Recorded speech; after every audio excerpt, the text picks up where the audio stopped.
आज आपण इतिहासाचा धडा शिकणार आहोत. पाठाचं नाव आहे शिवपूर्वकालीन भारत. आता पाठाचं नाव लक्षात घ्या आधी. काय आहे? शिवपूर्वकालीन भारत. म्हणजे शिव म्हणजे कोण? शिवाजी महाराज. शिव म्हणजे शिवाजी महाराज. शिवाजी महाराजांच्या पूर्वीचा भारत. त्याचा अर्थ काय होतो? शिवाजी महाराजांच्या पूर्वीचा भारत. आधीचा. शिवाजी महाराजांच्या पूर्वीचा किंवा शिवाजी महाराजांच्या आधीचा भारत म्हणजे शिवपूर्वकालीन भारत. मग शिवपूर्वकालीन भारतात कोणाचं राज्य होतं? कोणा एकाच घराण्याचं राज्य होतं का, की वेगवेगळ्या घराण्यांनी वेगवेगळ्या ठिकाणी राज्य केलं होतं? हे सगळं आपल्याला या पाठात बघायचं आहे. आपण काय करणार आहोत? एक एक परिच्छेद वाचत मी तुम्हाला एक्सप्लेन करणार आहे. हे याच्याबद्दलची खूप काही चित्र याच्यात नाही आहेत, पण जी आहे ती तेवढ्यापुरती आपल्याला फोटोच्या द्वारे ती फोटोसारखी चित्र याच्यामध्ये अवेलेबल आहेत, ते आपण बघूया. आणि जास्तीत जास्त माहिती स्वरूपातला हा धडा आहे, त्यामुळे आपण एक एक परिच्छेद वाचत मी तुम्हाला अर्थ सांगते. काही शब्दांचे त्यातले तुम्हाला अर्थ कळले नाही तर ते मी सांगते. या पाठात आपण शिवपूर्वकालीन भारतातील विविध राजसत्तांचा अभ्यास करणार आहोत. या काळात भारतामध्ये विविध राजसत्ता अस्तित्वात आल्या होत्या. म्हणजे शिवाजी महाराजांपूर्वी कोणा एका राजाचं राज्य भारतावर नव्हतं, तर वेगवेगळ्या राजसत्ता भारतात अस्तित्वात होत्या. 8व्या शतकातील पाल हे बंगालमधील एक प्रसिद्ध राजघराणे. मध्य भारतात गुर्जर, प्रतिहार सत्तेने आंध्र, कलिंग, विदर्भ, पश्चिम, काठेवाड, कन्नौज, गुजरातपर्यंत सत्तेचा विस्तार केला होता. तर 8व्या शतकामधील पाल हे बंगालमधलं प्रसिद्ध राजघराणं जे होतं, त्या घराण्याने भारतामध्ये कुठे कुठे राजविस्तार केला होता? तर मध्य भारत आणि मध्य भारतापासून प्रतिहार, आंध्र म्हणजे दक्षिणेकडे, कलिंग, विदर्भ, पश्चिम, काठेवाड, गुजरात, असं इथून सगळीकडे त्यांनी त्यांच्या राज्याचा विस्तार केलेला होता. विस्तार करणे म्हणजे राज्य वाढवणे. राज्याचा विस्तार करणे म्हणजे राज्य वाढवणे.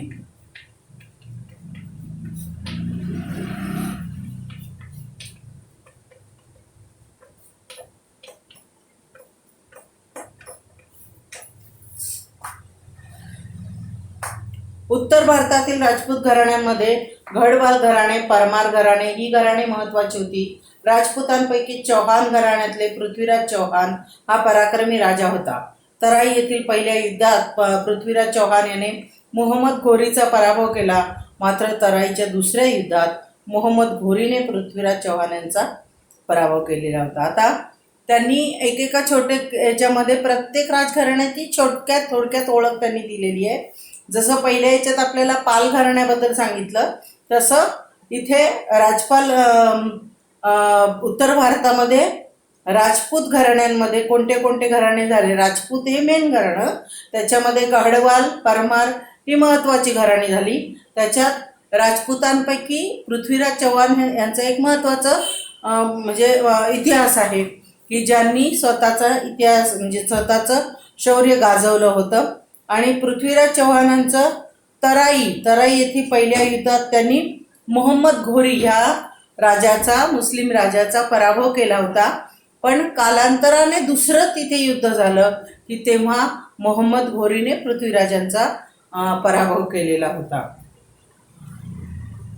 तमिळनाडूतील चोळ घराण्यातील राजराज पहिला आणि राजेंद्र पहिला हे महत्वाचे राजे होते. चोळांनी आरमाराच्या जोरावर मालदीव बेटे, श्रीलंका जिंकून घेतले.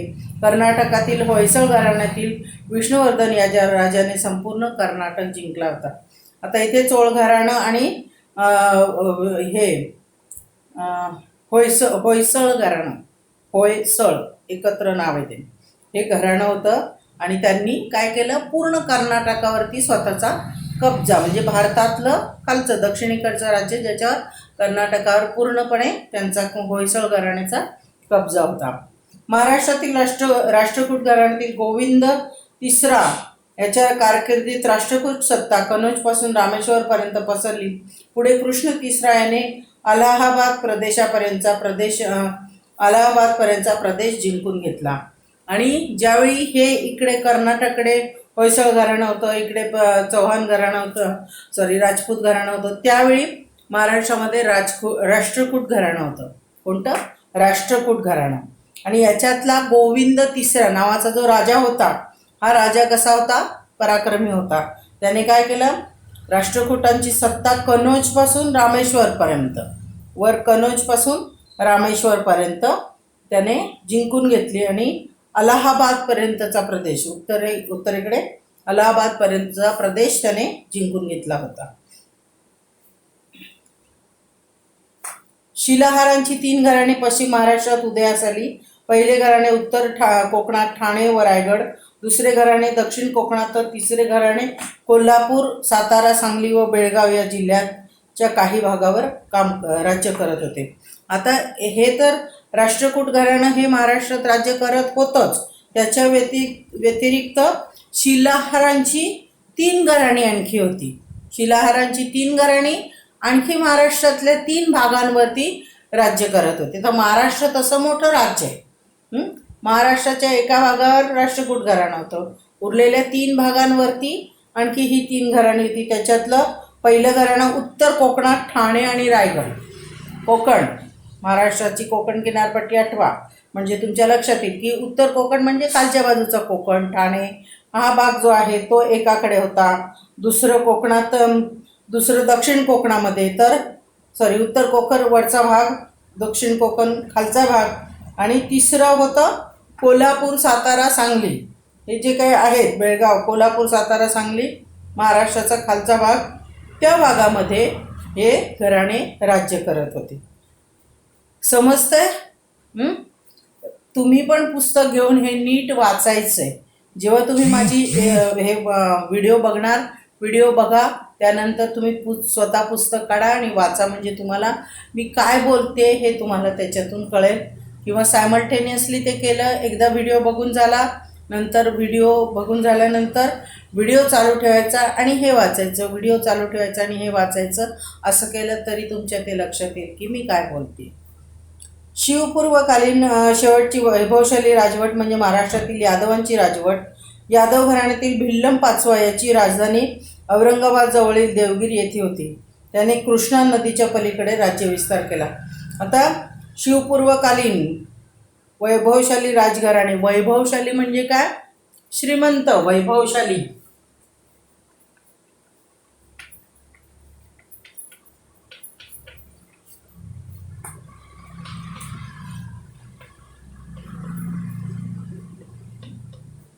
तुमच्या माहितीसाठी सांगते की भारत हा खूप वैभवशाली देश होता. इंग्रजांनी जेव्हा भारतावर आक्रमण केलं किंवा इंग्रज जेव्हा भारतात आले, तर इंग्रज भारतात येण्याच्या आधी भारत खूप श्रीमंत देश होता, वैभवशाली देश होता. पण नंतर इंग्रजांनी पूर्ण त्याची वाट लावली.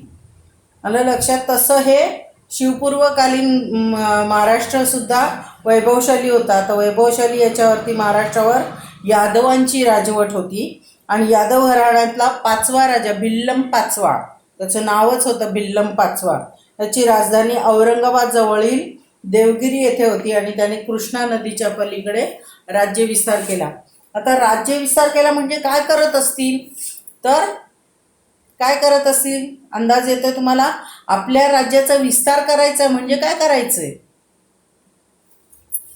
राज्याचा विस्तार करायचा आहे म्हणजे जिथे समजा माझं राज्य एवढं आहे, इकडे इकडे इकडे दुसऱ्या लोकांची राज्य आहेत किंवा दुसरे राजे राज्य करतात, तर मी काय करायला पाहिजे? यांच्याकडे आक्रमण करायचं, यांच्याशी युद्ध करायचं, मग त्यांचा देश किंवा त्यांचं राज्य आपल्या राज्याला जोडून घ्यायचं. असं आपल्या आजूबाजूला जेवढे राजे आहेत किंवा जेवढे राज्य आहेत त्या राज्यातील राजांबरोबर युद्ध करून त्यांना हरवायचं आणि मग त्यांची राज्य आपल्या राज्याला जोडून घ्यायची. म्हणजे मग आपल्या राज्याचा विस्तार होतो, म्हणजे आपलं राज्य मोठं मोठं होत जातं. याला म्हणतात राज्य विस्तार करणं. मग असे जे पराक्रमी राजे असायचे ते राज्य विस्तार करायचे, पण जे पराक्रमी नाही ते आहे त्याच्यामध्ये खुश.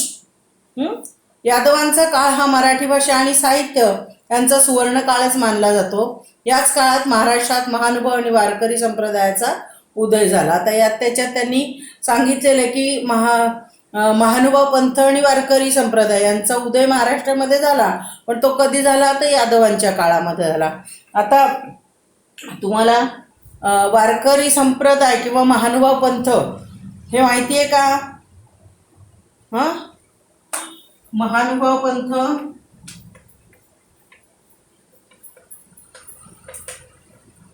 आणि वारकरी संप्रदाय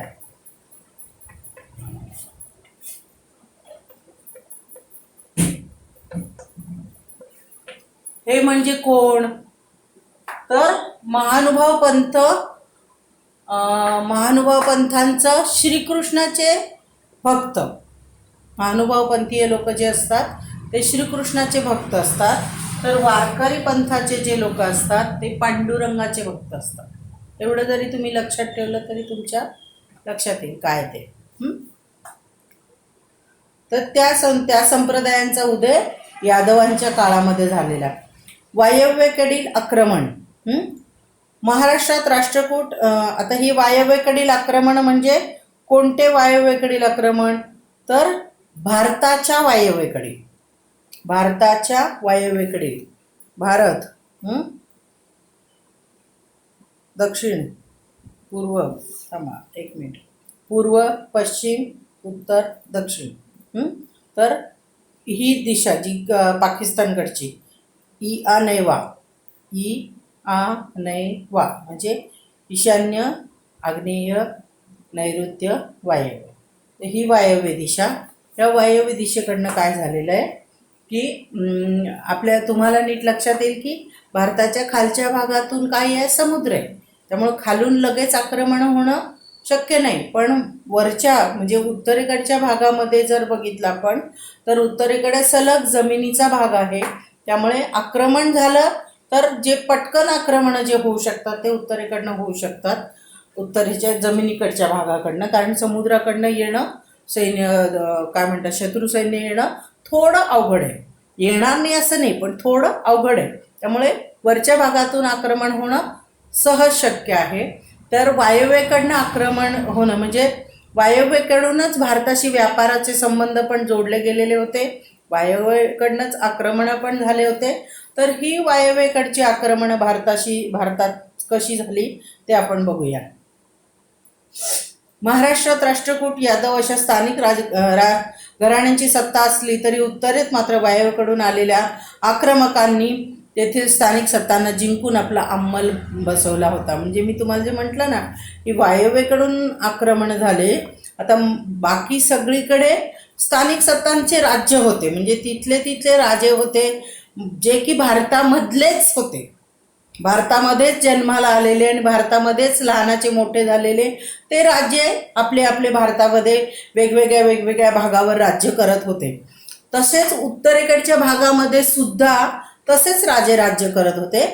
पण वायव्येकडून जे लोक आले परकीय, भारतातले नाही, जे की भारतामध्ये राहत नव्हते, असे परकीय लोक जे वायव्येकडून भारतात आले त्यांनी भारतातल्या स्थानिक राजांवर हल्ला केला आणि त्यांचा पराभव करून त्यांच्या सत्ता बळकावल्या.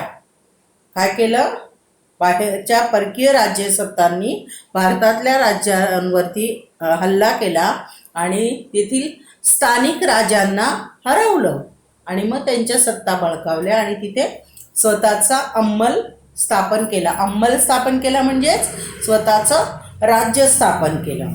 दरम्यानच्या काळात मध्य पूर्वेत अरब सत्तेचा उदय झाला होता. साम्राज्याचा विस्तार करण्यासाठी अरब सत्ताधीश भारताकडे वळले. 8व्या शतकामध्ये मोहम्मद बिन कासिम या अरबी सेनानीने सिंध प्रांतावर स्वारी केली. तेथील दाहिर राजाचा प्रतिकार मोडून काढून त्याने सिंध प्रांत जिंकला. या स्वारीमुळे अरबांचा भारतीय राजकीय संबंध प्रथमच आला. यापुढील काळात मध्य आशियातील तुर्क, अफगाण, मुघल हे लोक भारतात आले आणि त्यांनी भारतात आपली सत्ता स्थापन केली. इसवी सनाच्या 11व्या शतकात भारतावर तुर्कांची आक्रमणे होऊ लागली. ते आपल्या सत्तेचा विस्तार करत भारताच्या वायव्य सरहदपर्यंत आले. गझनीचा सुलतान महमूद याने भारतावर अनेक स्वाऱ्या केल्या. या स्वाऱ्यात त्याने मथुरा, वृंदावन, कनौज, सोमनाथ तेथील संपन्न मंदिरे लुटून तेथील प्रचंड संपत्ती आपल्याबरोबर नेली. बघा, म्हणजे मला जे म्हणायचं आहे की भारत हा संपन्न वैभवशाली देश होता, पण मग तेथील परिस्थिती हळूहळू थोडी खालावत का गेली, तर परकीय आक्रमणं होत गेली आणि भारतातल्या ज्या काय म्हणता येईल स्थानिक राजसत्ता ज्या होत्या, त्या स्थानिक राजसत्तांच्या राजांमध्ये एकमेकांमध्ये एकी नव्हती, मैत्रीचं नातं नव्हतं. त्या आपसामध्ये जास्त भांडणं असायचे आणि त्याचा फायदा परकीयांना झाला. त्यामुळे तुर्क कोण कोण आले, तुर्क, अफगाण, मुघल. तुर्क, अफगाण, मुघल कुठे येतं राज्य बघा, भारताचा नकाशा इकडनं बाहेर आपण गेलो वायव्येकडनं की तुर्क, अफगाण, मुघल हे जे सगळे मुस्लिम कंट्रीज जे आहेत ते भारतात यायला लागले. आणि ते भारतात आल्यानंतर त्यांनी भारतीयांशी युद्ध केलं आणि हळूहळू तिथे सगळं आपला स्वतःचा कब्जा स्थापन केला आणि आपली राज्य तिथे त्यांनी स्थापन केली. आणि इसवी सन 11च्या शतकात भारतावर तुर्कांची आक्रमणं होऊ लागली आणि त्याच्यामध्ये गझनीचा सुलतान महमूद याने भारतावर अनेक स्वाऱ्या केल्या. गझनीचा जो सुलतान होता त्याचं नाव होतं महमूद. त्याने काय केलं, खूप साऱ्या स्वाऱ्या केल्या. म्हणजे असं एकदा आक्रमण केलं असं नाही, यायचा, लढाई करायचा. ते जी काही मंदिरं वगैरे असेल, मंदिरांमध्ये आपल्या खूप सोनं पैसा हे असायचं, कारण आपले लोक खूप धार्मिक होते आणि धार्मिक असल्यामुळे देवासाठी पैसा देणं, दागदागिने देणं, सोनं नाणं देणं, ह्या गोष्टी आपण अगदी सहजपणे करायचो. पूर्वी पण करायचो, आताही करतात. आणि त्यामुळे मंदिरं लुटून न्यायचे की कधी कधी त्या मंदिरातल्या मूर्तीसुद्धा सोन्याच्या चांदीच्या असायच्या आणि मग त्या मूर्ती पण हे गझनीचा महमूद जो होता त्याने लुटून नेले आणि अनेक त्याने मंदिरं लुटली आणि आपली संपत्ती, प्रचंड संपत्ती आपल्याबरोबर घेऊन जायचं. म्हणजे त्याला इथे राज्य स्थापन करण्यात इंटरेस्ट नव्हता, पण इथली संपत्ती त्याला हवी असायची म्हणून यायचं. चोर कसे करतात, लुटारू, चोर, दरोडेखोर असतात, ते काय करतात, येतात, लढाई करतात आणि चोरून माल लुटून घेऊन जातात. तसं हा गझनी करायचा. म्हणजे होता सुलतान पण होता भामट्यासारखा चोर, आणि यायचा इकडे भांडणं करायचं, लढाई करायचा आणि आपल्या मंदिरातली संपत्ती वगैरे सगळं चोरून लुटून बरोबर घेऊन जायचा. आलं लक्षात? तर अशी वायव्येकडील आक्रमणं होती की ज्या वायव्येकडील आक्रमणांमुळे भारतातल्या प्रचंड संपत्तीचं प्रचंड नुकसान झालेलं होतं. उत्तरेतील सुलतानशाही. आता ह्याच वेळी आपण काय बघणार आहोत की उत्तरेमध्ये जी सुलतानशाही होती ती कशा प्रकारची होती, कोण होतं तिथला सुलतान वगैरे ते बघूया. इसवी सन 1175 आणि 1178 मध्ये अफगाणिस्तानातील घूर येथील सुलतान महमूद घोरी याने भारतावर आक्रमणे केली. भारतातील जिंकून घेतलेल्या प्रदेशाचा कारभार पाळण्यासाठी त्याने कुतुबुद्दीन ऐबक याची नेमणूक केली होती. आता बघा, त्यांनी एक कालावधी दिला आहे की 1175 ते 1178 हा कालावधी. ह्याच्यात त्यांनी काय केलं, अफगाणिस्तानातील घूर येथील मुहम्मद घोरी याने भारतावर आक्रमण केले. अफगाणिस्तानामधलं घूर हे एक ठिकाण, तिथला जो सुलतान होता मोहम्मद घोरी याने काय केलं, भारतावर आक्रमण केलं आणि भारतातला काही भाग जिंकून घेतला. बरं, काही भाग जिंकून घेतला पण त्याचं तिकडे राज्य होतं ना, मग त्याच्या राज्याकडे काम बघण्यासाठी त्याला स्वतःला जावंच लागणार होतं, म्हणून तो गेला. पण त्याने इथे त्याचा एक माणूस नेमला की हे सगळं मी जिंकलेलं आहे, आता इथे तू लक्ष ठेवायचं. का, कोण होता तो, कुतुबुद्दीन ऐबक. कुतुबुद्दीन ऐबक असं त्याचं नाव होतं आणि त्याची नेमणूक केली होती. इसवी सन 1206 मध्ये मोहम्मद घोरीच्या मृत्यूनंतर ऐबकाने आपल्या प्रभुत्वाखाली भारताचा प्रदेशाचा कारभार स्वतंत्रपणे पाहण्यास सुरुवात केली. ऐबक हा मूळचा गुलाम असून तो दिल्लीचा सत्ताधीश बनला. बघा, म्हणजे प्रत्येकाचं नशीब कसं असतं.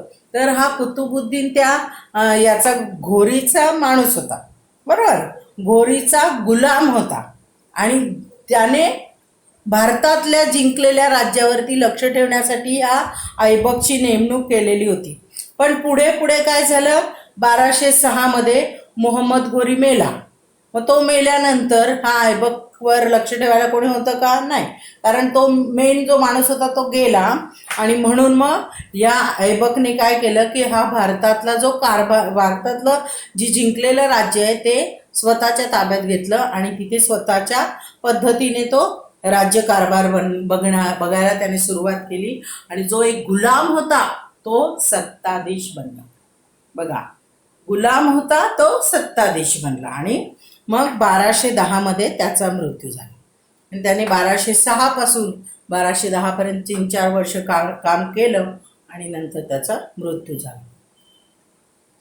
आता इब्राहिम लोदी हा शेवटचा सुलतान होय. त्याच्या स्वभाव दोषामुळे त्याला अनेक शत्रू निर्माण झाले. पंजाबचा सुभेदार दौलत खान लोदी याने काबूल येथील मुघल सत्ताधीश बाबर यास इब्राहिम लोदी विरुद्ध पाचारण केले. या लढाईत बाबराने इब्राहिम लोदीचा पराभव केला आणि त्याचबरोबर सुलतानशाहीचा शेवट झाला. आता हा जो दिल्लीचा सुलतान होता, तर इब्राहिम लोदी हा शेवटचा सुलतान. म्हणजे हा ऐबक जो होता तो सत्ताधीश बनला, तो सुलतान बनला. त्याच्यानंतर त्याचा मुलगा असेल तर त्याच्यातला इब्राहिम लोदी हा शेवटचा सुलतान होता, दिल्लीचा शेवटचा सुलतान होता. पण त्याचा स्वभाव चांगला नव्हता. त्याचा स्वभाव असा होता की त्याने अनेक लोकांना दुखावलेलं होतं आणि त्यामुळे त्याला खूप सारे शत्रू निर्माण झालेले होते.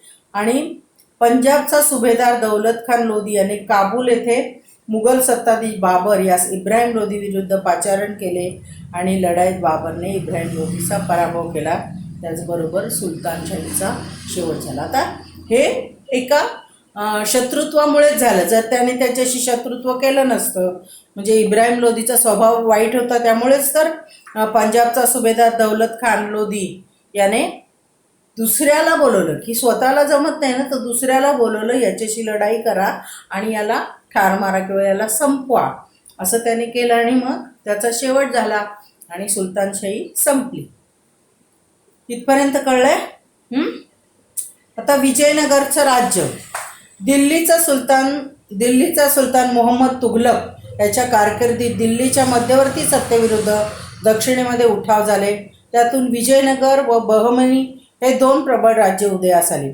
हरिहर व बुक्क हे दक्षिण भारतातील दोघे भाऊ दिल्लीच्या सुलतानशाहीच्या सेवेत सरदार म्हणून होते. त्यांनी मोहम्मद तुघलकच्या काळात दक्षिणेत राजकीय अस्थिरतेचा फायदा घेऊन 1336 मध्ये दक्षिणेत विजयनगरचे राज्य स्थापन केले. आजच्या कर्नाटकातील हम्पी ही या राज्याची राजधानी होती. हरिहर विजयनगरचा पहिला राजा होय. हरिहरानंतर त्याचा भाऊ बुक्क सत्तेवर आला आणि बुक्क याने रामेश्वरपर्यंतचा प्रदेश आपल्या अधिपत्याखाली आणला. आता बघा, विजयनगरचं राज्य. तर विजयनगरचं राज्य कसं हे झालं? दिल्लीचा सुलतान मोहम्मद तुघलक याच्या विरुद्ध त्याच्या कारकिर्दीत दिल्लीच्या मध्यवर्ती सत्तेच्या विरुद्ध उठाव झाले. म्हणजे काय? दिल्लीचा सुलतान कोण होता?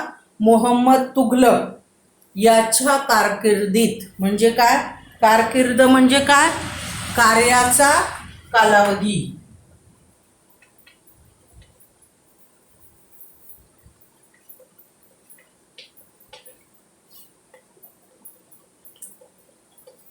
कामाचा किंवा कार्याचा.